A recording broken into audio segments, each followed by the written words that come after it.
diceritakan Nabi Muhammad itu tentang pasukan daratnya.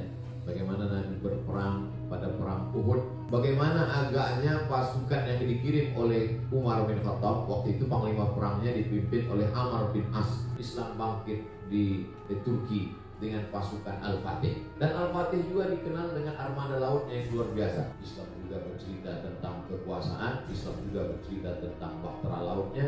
Islam juga bercerita tentang ekonomi. Oke.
Banyak terima kasih terutama kepada Bapak Komandan Kolonel Nawawi beserta Bapak-Bapak perwira, keluarga besar. Tidak dapat saya sebut satu persatu, hanya Allah yang dapat membalas. Dalam hadis Nabi dikatakan, man ahsana ilaikum, siapa yang berbuat baik kepada kamu, fakafi'uhu, balaslah. Fa'ilam tajidu, kalau kamu tidak mampu membalasnya, maka fad'u lahu, doakan.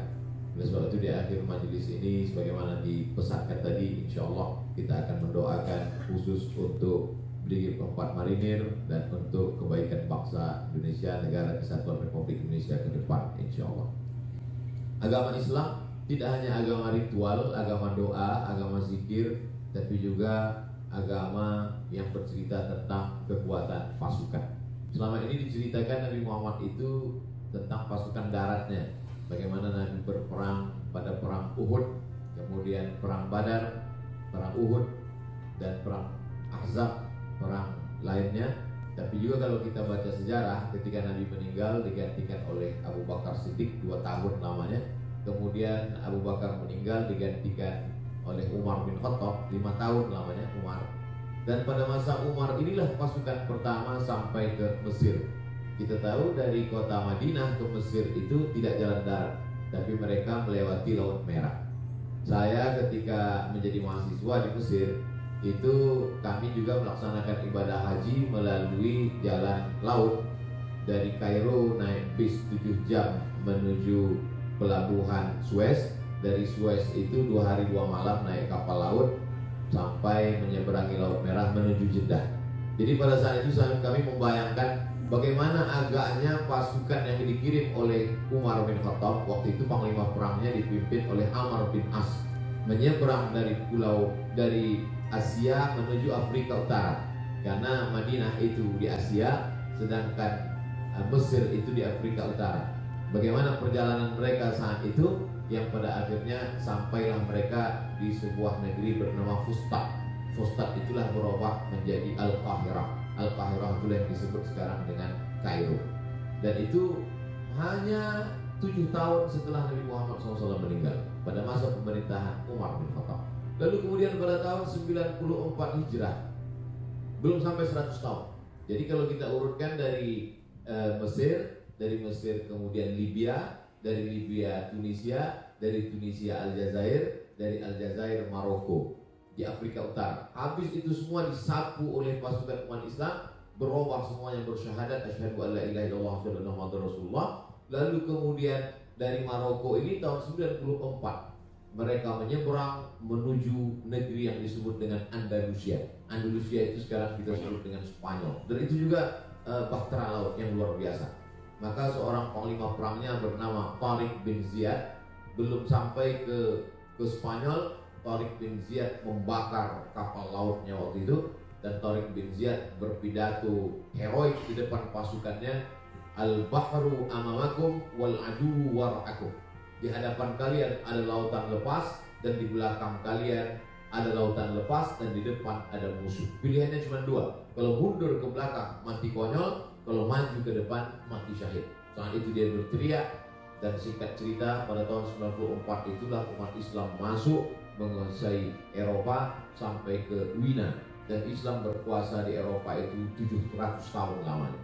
Selama 700 tahun itu berdirilah masjid yang megah, istana Al-Hamra. Al-Hamra diambil dari kata ahmar, merah, karena dibuat dari batu mahal berwarna merah, dan hari ini masjid itu menjadi saksi sejarah. Sampai pada akhirnya pada masa Ratu Isabella, masjid itu berubah, lalu kemudian umat Islam pun jatuh. Memang prosesnya itu selalu 3. Pertama, pejuang; kedua, penikmat; ketiga, penghancur, karena terlena. Tapi umat Islam itu memang ketika dia berjuang, kemudian sampai pada masa penikmat, lalu kemudian terlena, hancur di bagian Eropa. Tapi kemudian di abad yang sama juga Islam bangkit di Turki dengan pasukan Al-Fatih. Dan Al-Fatih juga dikenal dengan armada lautnya yang luar biasa. Karena Al-Fatih waktu itu bisa menguasai Konstantinopel bukan melalui darat, tapi bagaimana kapal-kapal itu dari atas bukit, lalu kemudian kapal itu bisa diangkat, mereka pikul, lalu kemudian diseberangkan, dan kemudian menguasai, mengepung Konstantinopel. Maka Konstantinopel pun direbut 500 tahun, sampai pada akhirnya tumbang pada masa kekuasaan Mustafa Kemal Atatürk pada tahun 1924. Jadi bercerita tentang Islam adalah agama yang kompleks. Di sana bercerita ada ritual, ada zikir, ada doa. Islam juga bercerita tentang kekuasaan, Islam juga bercerita tentang bahtera lautnya, Islam juga bercerita tentang ekonomi. Maka apa tadi disampaikan oleh Pak Komandan, Pak Kolonel Nawawi tentang ketahanan pangan, tentang Islam mengajarkan idza waqa'an ala ahdikumul qiyamah, kalau kamu sudah mau mati, wa fi yadihi fasilah, di tanganmu ada bibit tanaman, falyughrisha, tanamkanlah. Maka kenapa? Karena ketika menanam itu kita sedang menyemai benih, kita akan memanen, kita akan punya ketahanan pangan. Islam mengajarkan tidak boleh meminta-minta, mengemis. Kata Nabi, antada awarathataka agniya, kau tinggalkan anak cucumu dalam ketahanan pangan, dalam kemapanan ekonomi, agniya, kaya, mampu secara finansial, khairun, lebih baik min antada mu'allatan, daripada kau tinggalkan mereka dalam keadaan miskin, susah, melarat, meminta-minta. Kada al-faqru ayatuna kufran, hampir saja orang fakir itu berubah menjadi kafir. Saya amat sangat merasa senang dan bangga berada di tengah bapak-bapak, berada di tengah keluarga besar Brigif 4 Marinir. Mudah-mudahan hubbul watan minal iman, cinta tanah air ini bagian dari iman. Jadi tugas Bapak Kalau tadi selama ini saya selalu menyampaikan pulau terluar, saya mulai robah istilah itu pulau terdepan. Maka laut kita sebagai pertahanan benteng utama dari serangan musuh, maka ini bukan hanya tugas negara tapi juga tugas sebagai seorang muslim. Mati memperjuangkan ini adalah sebagai syahid. Syahid artinya disaksikan karena jenazahnya disaksikan oleh para malaikat.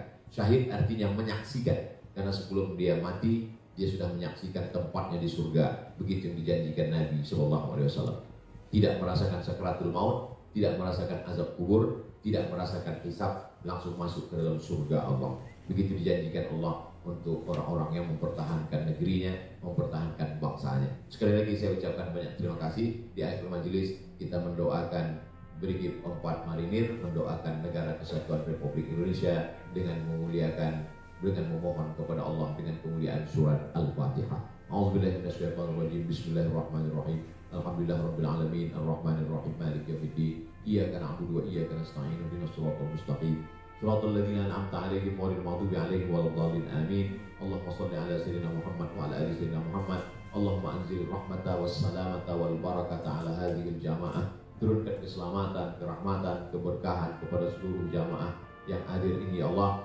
Bil khusus jamaah Brigif 4 Marinir, qawi imanahum, kuatkan iman pasukan ini ya Allah. Sahih ajsadahum, kuatkan sehatkan tubuh mereka ya Allah.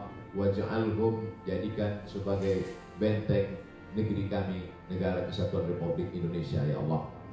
Allahumma ja'alna minal ladzina yastami'una al-qawla fayattabi'una ahsanah. Jadikan kami orang-orang yang mendengarkan ucapan yang baik, mengiringinya dengan amal yang baik.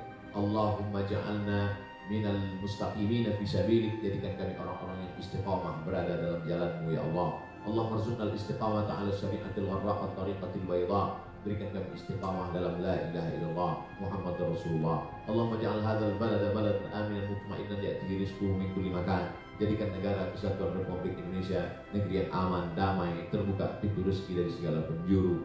Allahumma khtim lana bi husnil khatimah wa la takhtim alaina bi su'il khatimah. Tutup usia kami, amal kami dengan amal husnul khatimah, jangan kau tutup dengan su'ul khatimah. Allahumma dafa'na al-ghala wal waba wal fahsya wal riba wal zina. Angkat malapetaka, bencana, musibah, bil khusus wabah COVID-19 ini dari negeri kami ya Allah. Allahumma ja'al akhir kalamina inda intihai ajalina. Jadikan akhir kalam kami ketika ajal kami sampai, yang terakhir keluar dari mulut kami la ilaha illallah Muhammadur Rasulullah sallallahu alaihi wasallam. Rabbana atina fid dunya hasanah wa fil akhirati hasanah wa qina adzabannar. Wa sallallahu ala sayyidina Muhammad wa ala alihi wa sahbihi wasallam. Walhamdulillah.